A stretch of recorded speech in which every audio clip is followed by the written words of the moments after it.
अस्सलाम वालेकुम। कैसे हैं आप सब लोग? उम्मीद है कि खैरियत से होंगे। आज मुझे ये देख के बहुत अफसोस हुआ कि सहाफ़ियों के लिए एक अहम इमारत जिसको वो अपना घर कहते हैं, नेशनल प्रेस क्लब में पुलिस घुस आई और वहाँ तोड़ फोड़ की, सहाफ़ियों को मारा। और ये सब मुझे मनाज़र देखकर बहुत रंज और तकलीफ़ हुई। क्या किसी और अगर इदारे में इस तरह हुआ होता, किसी और के साथ इस तरह हुआ होता, तो इसका क्या रद्द अमल आता?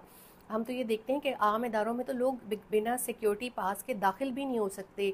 इतनी इतनी चेक पोस्टें होती हैं, सिक्योरिटी होती है, उसके बाद आप किसी इमारत में दाखिल हो सकते हैं। प्रेस क्लब के बाहर तो एक बेचारा नजीब सा गार्ड बैठा होता है, दरवाजे खुले होते हैं।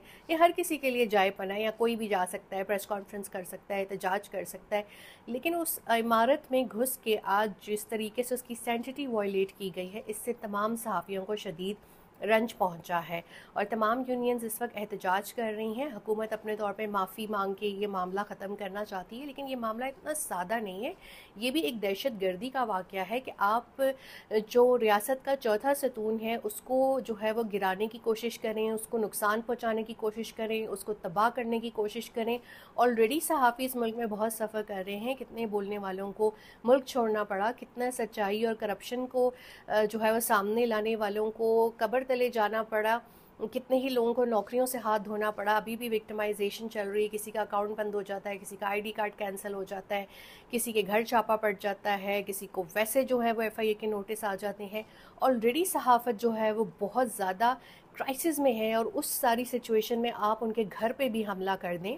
आज प्रेस क्लब के बाहर दो मुजाहरे हो रहे थे, एक आज़ाद कश्मीर से आए हुए लोग कर रहे थे, और दूसरा फ़लस्तीन के लिए हो रहा था, क्योंकि हमारे फ़लस्तीन के जो बहन भाई हैं वो बहुत सफ़र कर रहे हैं, और जो यहाँ से उनके लिए इमदाद लेके गए थे सेनेटर मुश्ताक और उनके साथी, उनको भी जो है वो इजरायली फोर्सेस ने गिरफ़्तार कर लिया है।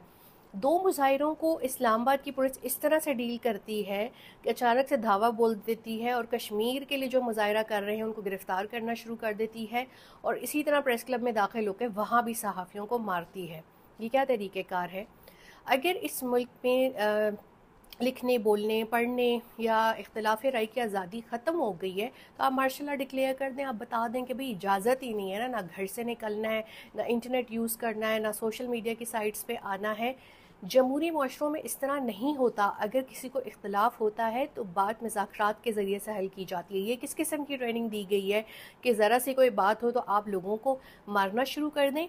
ये जो डंडे मारे जाते हैं, इनसे होने वाले ज़ख्म सारी ज़िंदगी साथ रहते हैं। वो जो तकलीफ़ होती है, दर्द होती है, वो आपके पीछा नहीं छोड़ता। क्योंकि मैं ख़ुद एक दो दफ़ा लाठी चार्ज का शिकार हो चुकी हूँ बतौर रिपोर्टर, तो मैं इस चीज़ को अच्छे तरीके से अंडरस्टैंड करती हूँ कि इमोशनली या फ़िज़िकली आपको कितना डैमेज करते हैं। पुलिस के पास ये इख्तियार बिल्कुल भी नहीं होना चाहिए कि वो मुज़ाहिरीन के ऊपर, निहत्थे मुज़ाहिरीन के ऊपर जो है वो इस तरीके से वहशियाना तशद्दुद करे। आज जो कुछ हुआ ये बहुत अफसोसनाक है। मैं उम्मीद करती हूँ कि सहाफ़ी अपने हक़ के लिए आवाज़ उठाएंगे, और माफ़ी नहीं, उन तमाम लोगों के ख़िलाफ़ कार्रवाई होगी जिन्होंने सहाफ़ियों का जो घर कहलाया जाता है उस जगह की तौहीन की, सहाफ़त की तौहीन की, और सहाफ़ियों पर तशद्दुद किया। उम्मीद करती हूँ कि अदालतें इस हवाले से कोई कार्रवाई करेंगी और सहाफ़ियों को इंसाफ देंगी। गुज़िश्ता 3 सालों में तो ऐसा नज़र नहीं आ रहा, लेकिन उम्मीद पे दुनिया कायम है, और हम इन्हीं अदालतों से इंसाफ हासिल करेंगे इंशाल्लाह एक दिन। आज नहीं तो फिर कल सही, लेकिन जो आज हुआ बहुत अफसोसनाक है, और ये सहाफ़ती और मुल्की तारीख़ में एक स्याह दिन है।